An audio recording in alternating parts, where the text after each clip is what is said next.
Assalamualaikum. Welcome in Math Zone for VU. And today the topic is prepositional functions. ठीक है, आज का topic है prepositional function. अच्छा देखिए, preposition आपको पता चल गया है. अब हम पढ़ेंगे prepositional function, यानी कि preposition को function के अंदर पुट करेंगे तो हमारे पास आ जाएगा prepositional function. यानी कि एक function के अंदर हम preposition को पुट करेंगे और कहेंगे prepositional function.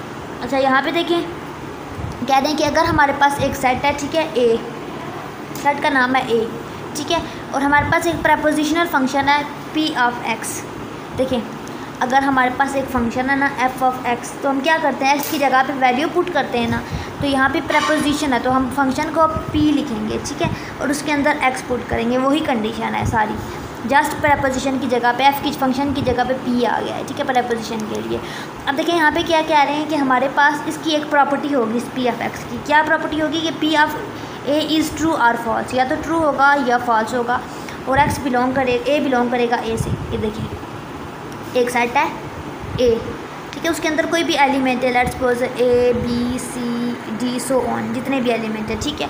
तो कह रहे हैं कि अगर हमारे पास एक प्रपोजिशन है, ठीक है, पी ऑफ ए, ये इस चीज़ की बात कर रही हूँ, ठीक है, तो कह रहे हैं कि ये प्रपोजिशन या तो इसको सॉल्व आउट करेंगे, ठीक है, आंसर हमारे पास या तो ट्रू आएगा या फिर फॉल्स आएगा. अब देखिए किस, और इसके साथ ये कंडीशन होगी कि ये जो ए है, जो फंक्शन के अंदर, जो प्रपोजिशन के अंदर, ठीक है, प्रपोजिशनल फंक्शन के अंदर हमने वेरिएबल पुट किया है ए, वो यहाँ पे मौजूद हो, यानी कि ए बिलोंग टू ए, यानी कि इस सेट के अंदर मौजूद हो. तो यहाँ पे देखें कि यही बात कह रहे हैं कि एक सेट था ए जिसमें A B C D element है, ठीक है, और उसकी प्रपोजिशन हमने लिया है पी ऑफ ए, और देखा कि ए जो है वो इसके अंदर बिलोंग कर रहा है, यानी कि यहाँ पे अगर डी तक है ना, तो यहाँ पे हम पी ऑफ ई डाल दें, एफ डाल दें, तो फिर ये गलत हो जाता है, ठीक है, ये बात है. तो उसको सॉल्व आउट करें और आंसर भी ट्रू फॉल्स है, यानी कि ऐसी, ये क्वेश्चन भी एक पूछा था कमेंट में, मैंने देखा था कि अगर स्टूडेंट कह रहे थे कि स्टेटमेंट और प्रपोजिशन में क्या फ़र्क है, ये मैं आपको आगे बताती हूँ अगेन. अच्छा जी, इसमें आगे क्या कह रहे हैं कि P x become a statement, ठीक है, कह रहे हैं कि जो पी एफ एक्स है, ये वाली जो चीज़ है जिसमें हमने वेरिएबल पुट किया है, ठीक है, वो एक स्टेटमेंट बन जाए जिसकी वैल्यू हमेशा ट्रूथ हो, फॉल्स ना हो, ट्रूथ हो, ये आपने याद रखना है, ठीक है. उसको हम कहते हैं डी ऑफ पी, ठीक है, और ये चीज़ बता चुकी हूँ. और कह रहे हैं कि जो हमने ए बिलोंग टू ए का मतलब है, ये हमने सब्स्टिट्यूट किया है वेरिएबल एक्स, यानी कि हमारे पास पी ऑफ एक्स इसके फॉर्म थी, तो जो एक्स था इसकी जगह पे हमने ए पुट किया था, ठीक है, ए सब्स्टिट्यूट किया था, ए पुट किया था. Domain and truth set of P of x. देखिए, अगर हमारे पास एक सेट है ना, ठीक है, सेट ए है, ठीक है, उसके हम प्रपोजिशन निकालते हैं उसको, ठीक है, प्रपोजिशनल फंक्शन फाइंड आउट करते हैं, यानी कि उसके जो अंदर एलिमेंट है, लेट्स सपोज कि एक्स है, ए है, बी है, जो भी है, ठीक है, उसको पुट करते हैं फंक्शन के अंदर, प्रपोजिशन फंक्शन के अंदर, तो हमारे पास पी ऑफ एक्स आता है. अब कह रहे हैं कि जो पी ऑफ एक्स है या पी ऑफ ए है, ठीक है, यहाँ पे ए बिलोंग कर रहा है तो ए, एक्स बिलोंग कर रहा है तो ए, ठीक है, एक्स. तो यहाँ पे देखिए कह रहे हैं कि अगर हम इसको जब सॉल्व आउट करते हैं, आंसर आते हैं, आधी वैल्यू सेटिस्फाई हो जाएंगी, ट्रू हो जाएंगी, आधी फॉल्स हो जाएंगी, ठीक है. तो कह रहे हैं जितनी भी ट्रू वैल्यू होंगी उसको हम टी पी का नाम देंगे, एक सेट बनाएंगे टी पी, और उसके अंदर जितनी भी ट्रू वैल्यू होंगी उसके अंदर वो वाली वैल्यू पुट कर देंगे, ठीक है. तो कह रहे हैं कि टी पी क्या होता है, टी पी हमारे पास, ये टी पी की डेफिनेशन याद कर लेनी है. टी पी हमारे पास, ठीक है, ये है एक सेट है, ठीक है, जिसमें x बिलोंग टू ए, यानी कि सेट ए के अंदर से एक एलिमेंट लेंगे, कोई भी एलिमेंट, लेट्स सपोज कि वो एलिमेंट x है, और उस x को हम जब फंक्शन के अंदर प्रपोजिशन के अंदर पुट करेंगे तो आंसर अगर ट्रू आ जाएगा तो उसका नाम होगा टी पी, ठीक है. अच्छा जी, कह रहे हैं कि कभी कभी ऐसा होगा कि ये जो पी एक्स की फॉर्म होगी या तो इक्वेशन की फॉर्म होगी या फिर इनइक्वालिटी की फॉर्म होगी, यानी कि ऐसे लिखी भी होगी ना इक्वेशन, या तो ये वाला सिंबल बीच में आ रहा होगा, ये वाला इक्वलिटी, ठीक है, ये सारे. अच्छा, इसकी एक एग्जांपल है, देख लेते हैं. कह रहे हैं कि हमारे पास हमारे पास पी ऑफ एक्स है, यानी कि एक प्रपोजिशन है, ठीक है, प्रपोजिशनल फंक्शन है, ठीक है, और स्टेटमेंट क्या है, एक्स ग्रेटर देन 3. उन्होंने क्या कहा था कि स्टेटमेंट के अंदर वेरिएबल यूँ भी आ जाएगा, यूँ भी आ जाएगा, ठीक है. तो यहाँ पे देखिए कह रहे हैं कि व्हाट इज़ ट्रूथ वैल्यू, अब कौन सी वैल्यू ट्रू है, ऑफ P4 एंड P2, यानी कि P4, यानी कि इस प्रपोजिशन के अंदर 4 पुट करें या 2 पुट करें तो हमारे पास करेक्ट आंसर क्या आता है. तो देखें, सबसे पहले हमारे पास क्या स्टेटमेंट है, पी ऑफ एक्स, ठीक है, तो लेट्स सपोज करते हैं कि पी ऑफ एक्स जो है वो क्या है, एक्स ग्रेटर देन 3, ये वाली स्टेटमेंट है.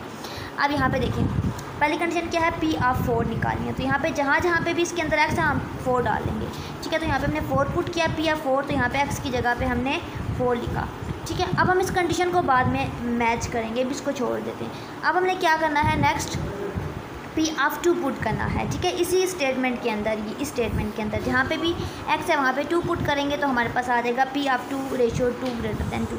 अब दोनों स्टेटमेंट को देखना है, दोनों के आंसर क्या है।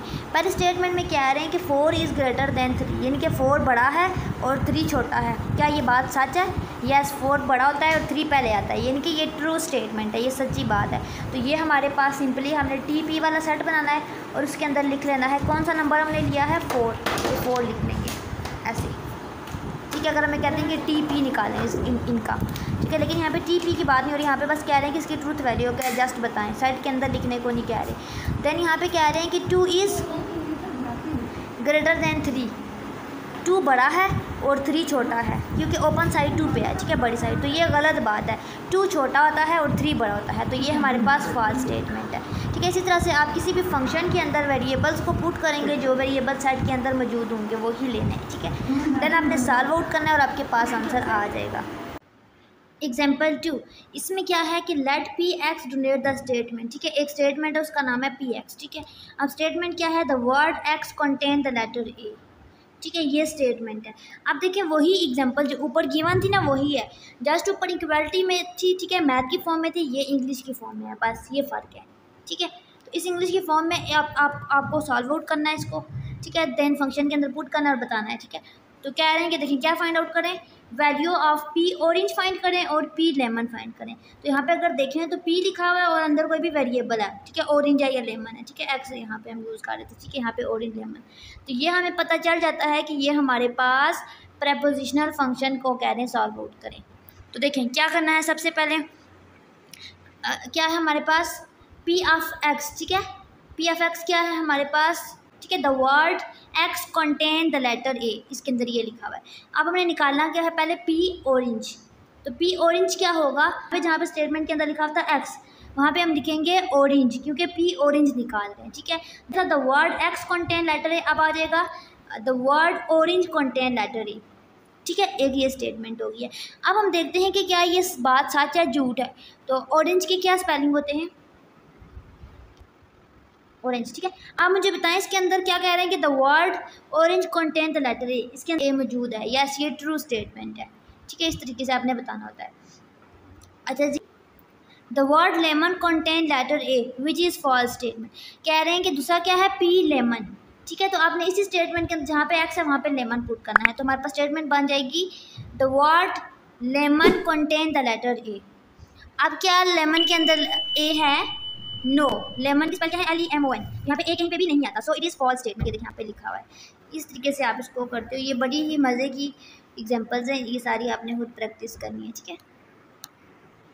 अच्छा जी, इसमें भी यही चीज़ें हैं, आपने क्या करना है, एक्स की जगह पे वैल्यू को पुट करना है, ठीक है, ये वैल्यू गिवन है सारी, ठीक है। तो हमारे पास डिफरेंट आंसर आएंगे। अब देखना है कि क्या इस कंडीशन को सेटिस्फाई करते हैं। तो अगर आ गया तो ठीक है, अगर ना आया तो ठीक ना। देखिए यहाँ पे क्या है 1, तो एक्स की जगह पे 1 पुट करते हैं, तो 1 + 5 ग्रेटर देन 1, तो क्या आता है 6 ग्रेटर देन 1। अब एंड पे देखना है कि क्या ये कंडीशन सच्ची है।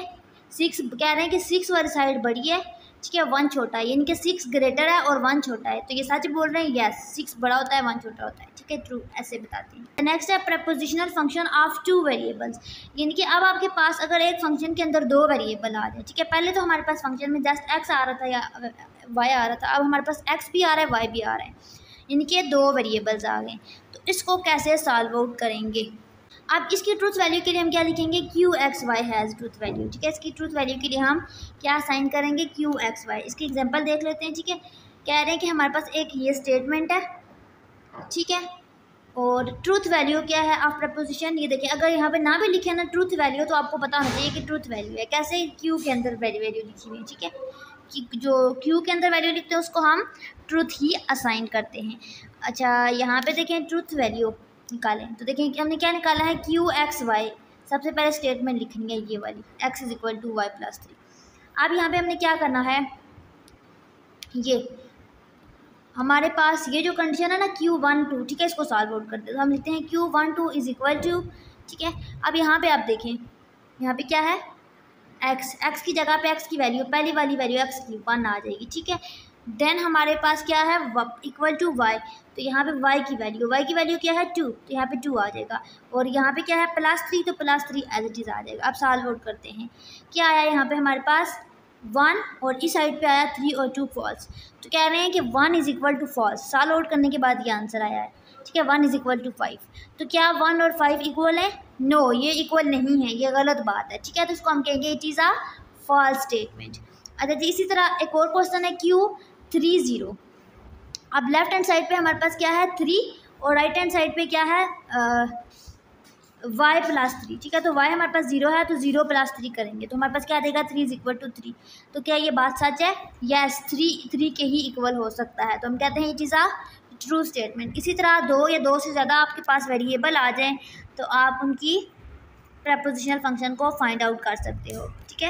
यहाँ पे आज के लेक्चर को स्टॉप कर रही हूँ। आई होप कि ये लेक्चर आपके लिए बेनिफिशियल होगा। मज़ीद कमिंग लेक्चर के लिए चैनल के साथ इन टच रहें, चैनल को सब्सक्राइब करें, दुआओं में याद रखें। और एक और बात कि आप कहते हो कि स्पीड फास्ट है, तो सेटिंग पे जाके आप स्पीड को स्लो कर सकते हो, स्लो करके आप सुन सकते हो, ठीक है। बाकी दुआओं में याद रखें। अल्लाह हाफिज़।